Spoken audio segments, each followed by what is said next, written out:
सभी नए एवं पुराने दर्शकों का आपका अपना YouTube चैनल सीए लर्नर्स पर हार्दिक स्वागत करती हूँ।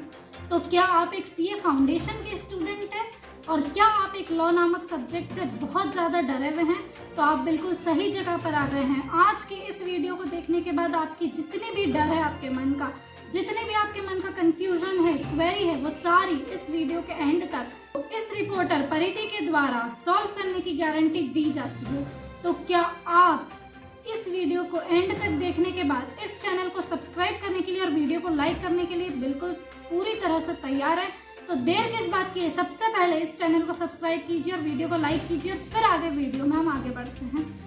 तो स्टार्ट करते हैं।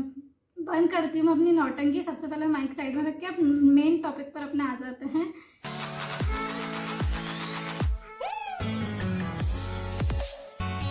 आज की वीडियो में हम बात करने वाले हैं सारे सीए फाउंडेशन के स्टूडेंट्स के लिए जिनकी भी एग्जाम अभी जून में है और हम बहुत ज़्यादा लॉ सब्जेक्ट से डरे हुए हैं और लॉ हमारा लास्ट तक साथ नहीं छोड़ने वाला। सीए फाइनल तक लॉ सब्जेक्ट आपके साथ में रहेगा।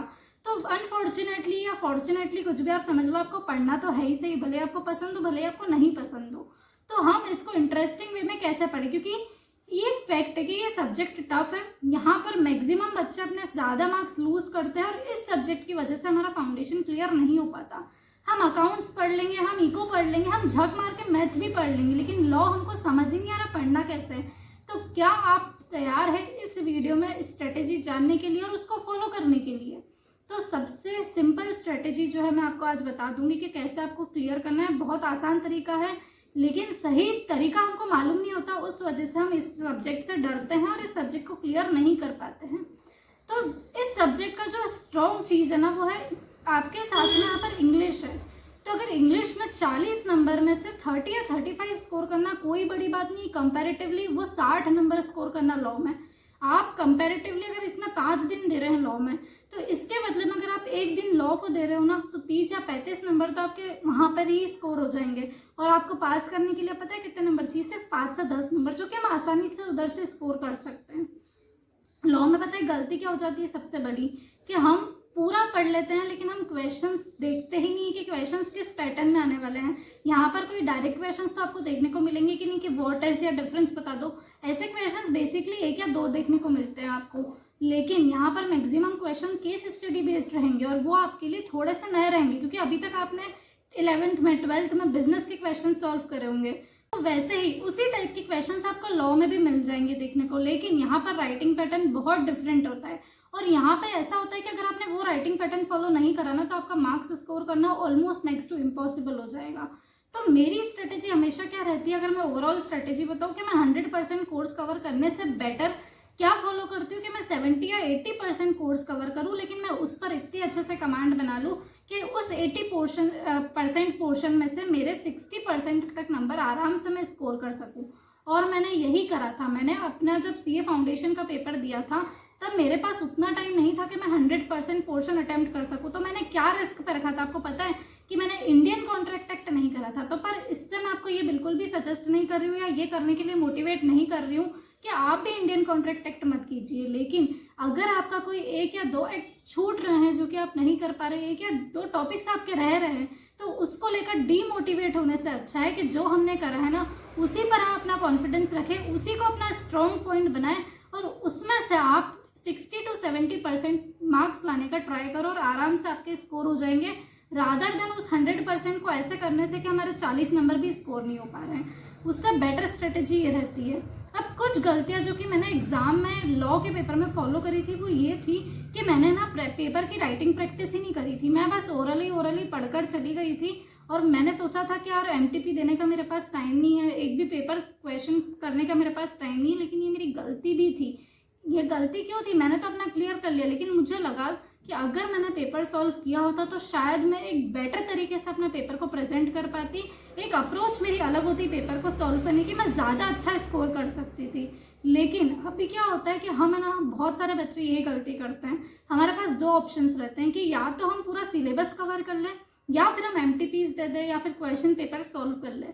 तो हम अभी अधिकतर बच्चे चूज कर लेते हैं कि यार एक बार का कोर्स तो कवर हो जाए, एमटीपी आरटीपीज तो बात की चीज़ें होती है। लेकिन नहीं, अगर आपने अपना 70 to 80% पोर्शन कवर कर लिया तो अब आपकी नेक्स्ट प्रायोरिटी होनी चाहिए पेपर सॉल्व करना, क्योंकि अगर आपने वो सॉल्व नहीं करा ना तो आपने वो जितना पढ़ा है उसको अगर आपको प्रेजेंट करना ही नहीं आएगा तो आप कैसे स्कोर कर पाओगे।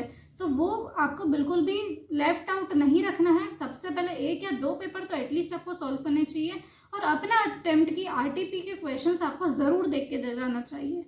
नेक्स्ट चीज़ रहती है कि हम बहुत बार इंग्लिश को अंडर एस्टिमेट कर लेते हैं, पर इंग्लिश एक ऐसा सब्जेक्ट है जो आपकी नैया पार लगा देगा बहुत कम मेहनत कर। उसमें आपको क्या करना है कि डेली 1-2 चीज़ों की राइटिंग प्रैक्टिस चालू रखो, जैसे रिपोर्ट्स वगैरह हो गई, जो भी आपकी राइटिंग स्किल्स वाला पार्ट है उसकी डेली बेसिस पर प्रैक्टिस करो। 5 से 10 या 15 मिनट अगर आप निकालोगे ना नेक्स्ट इस चीज़ के लिए तो आपको पता भी नहीं चलेगा कि आप इंग्लिश में कितना अच्छा स्कोर कर सकोगे। और नेक्स्ट मैं आपको आंसर राइटिंग पैटर्न बता देती हूँ। सबसे पहले आपको लिखना है प्रोविजन ऑफ लॉ, ये हेडिंग आपको डालनी है और इसके हेडिंग के नीचे आपको लिखना है as per relevant provisions of companies act या इंडियन कॉन्ट्रैक्ट एक्ट या फिर Indian partnership act, SOGA act, LLP act, जो भी एक्ट है फलाना ढिमकाना। अगर आपको सेक्शंस बिल्कुल 100% आपको श्योरिटी के वही सेक्शन नंबर है तो आप सेक्शन नंबर कोट कीजिए, और अगर आपको सेक्शन नंबर याद नहीं है तो इट्स ऑल ओके। मेरे को भी एक भी याद नहीं था और मैंने हर क्वेश्चन में बस ये लिखा है कि एज पर रिलेवेंट सेक्शंस या प्रोविजंस ऑफ दिस एक्ट, जो भी एक्ट है लॉ ये कहता है, तो वो लॉ की जो 2-3 लाइन्स है एज इट इज वो आपको छापनी है फर्स्ट पार्ट में। सेकंड पार्ट में आपको लिखना है क्वेश्चन को कनेक्ट करना है लॉ से। अब क्वेश्चन में यहाँ पर हम क्या गलती कर देते हैं कि हम मन से लिखे जाते हैं, पर यहाँ पर ऐसा नहीं करना है। अगर क्वेश्चन में एग्जाम्पल दिया हुआ है XY लिमिटेड का और किसी भी फलाना ढिमकाना कंपनी का, तो उसका रेफरेंस देना है आपको उस सेकंड पार्ट में बार बार कि XY ने ऐसा करा और कनेक्ट करना है उस प्रोविजन ऑफ लॉ से। तो ये आपका प्रॉपर आंसर होता है कि बार बार कंपनी का नाम आ रहा है, बार बार प्रोविजन ऑफ लॉ का उसमें रेफरेंस आना चाहिए, क्योंकि सबसे इंपॉर्टेंट पार्ट जहाँ पर आप अपने आंसर को एक्सप्लेन कर रहे हो, जहाँ पर आपके मेजर मार्क्स मिलने वाले हैं, वो सेकेंड पार्ट ही होता है। तो इसको आपको बहुत बेटर तरीके से प्रेजेंट करना है और साथ ही में ऐसे वर्ड्स यूज़ नहीं करने कि एज आई थिंक या फिर ऐसा कुछ कि दिस शुड बी रिकमेंडेड, नहीं। आपको लॉ वाइज चलना है कि लॉ में ऐसा है तो है, ठीक है। थर्ड आपको लिखना है कंक्लूजन। कंक्लूजन लास्ट में आता है, कंक्लूजन की हेडिंग आपको डालनी है और फिर नीचे आपको कंक्लूजन लिखना है। कंक्लूजन मैक्सिमम 3 या 4 लाइन्स का होना चाहिए, उससे ज़्यादा लाइन्स में आपको कंक्लूजन नहीं लिखना है। यहाँ पर इतना ब्रीफ, इतना छोटा वो होना चाहिए कि पढ़ते से क्वेश्चन मतलब जो एग्जामिनर है उसको समझ आ जाए कि अच्छा ओवरऑल इनका जो है आंसर ये है, yes no, point to point आपको वहाँ पर लिखना है। यहाँ पे ओन वर्ड्स में आप लिख सकते हो और एज इट इज़ आपको सिर्फ फर्स्ट पैराग्राफ में लिखना है, वो भी 3 to 4 लाइन्स का होगा। तो वहाँ पर आप जितनी कोशिश करोगे एज इट इज़ लिखने की उतना ज़्यादा अच्छा रहेगा। नेक्स्ट मैं बात करूँ, बहुत सारे लोगों को लगता है कि हमको लॉ में हर चीज़ रटने की होती है, तो नहीं, कोई भी नहीं रट सकता। हम कंप्यूटर्स नहीं ना, हम इंसान है, तो इंसान की कैपेसिटी होती है, एक लिमिटेड हमारा एफर्ट्स हम लगा सकते हैं रटने में। अगर आप एक एक वर्ड रटने चाहोगे तो आपका कोर्स कभी लाइफ टाइम ख़त्म नहीं होगा। तो हम ओन वर्ड्स में ऑफकोर्स लिख सकते हैं, लेकिन कुछ वोकेबलरी, कुछ वर्ड्स, कुछ कीवर्ड्स का आपको ध्यान रखना रहता है ऑफकोर्स, और वो वर्ड्स जो रहते हैं वो आप स्किप नहीं कर सकते। और वो कैसे पता चलेगा आपको कि क्या करना है, तो वो आपको पढ़कर पता चलेंगे कि ये वर्ड्स जो है ना ये इंपॉर्टेंट है। तो जितनी बार आप रीडिंग लगाओगे, जितनी बार आप उसको अंडरस्टैंड करने की कोशिश करोगे रादर देन उसको रटाफिकेशन करने की, तो उतना ज़्यादा आपके लिए अच्छा रहेगा। तो पूरा आपको समझना ज़रूर है, लेकिन लर्न सिर्फ क्या करना है, एक पैराग्राफ अगर 7-8 लाइन का है तो आपको लर्न करना है उसमें से मेजरली 2 या 3 लाइन। और अगर पॉइंट वाली चीज़ें हैं तो पॉइंट्स में जो हेडिंग्स रहते हैं वो लर्न कर लो, वो एज इट इज लिख देना एग्जाम में, और अंदर का तो हम मन से लिख ही सकते हैं, ठीक है। तो मेरे हिसाब से लॉ से रिलेटेड जितने भी आपके माइंड में कन्फ्यूजन होंगे वो इस वीडियो में सॉल्व हो गए होंगे। आपको पता चल गया होगा कि क्या क्या मिस्टेक्स आपको नहीं करनी है, कैसे आपको अपना आंसर प्रेजेंट करना है। और उसके बाद भी अगर आपको किसी तरह की कोई भी क्वेरी है तो आप मुझसे कमेंट सेक्शन या फिर इंस्टाग्राम पर पूछ सकते हो, उसकी लिंक आपको डिस्क्रिप्शन में मिल जाएगी। तो जहाँ पर भी आप कंफर्टेबल हो आप वहाँ पर पूछ सकते हो। अगर आज की वीडियो आपको पसंद आई हो तो वीडियो को लाइक करना ना भूलें, चैनल को सब्सक्राइब करना ना भूलें। और अगर आपके मन में लाइक और किसी टॉपिक को रिलेटेड कोई क्वेरी है तो आप वो भी मुझे कमेंट में बता सकते हैं। नेक्स्ट वीडियो उसके ऊपर आ जाएगी। So thank you so much for watching, bye.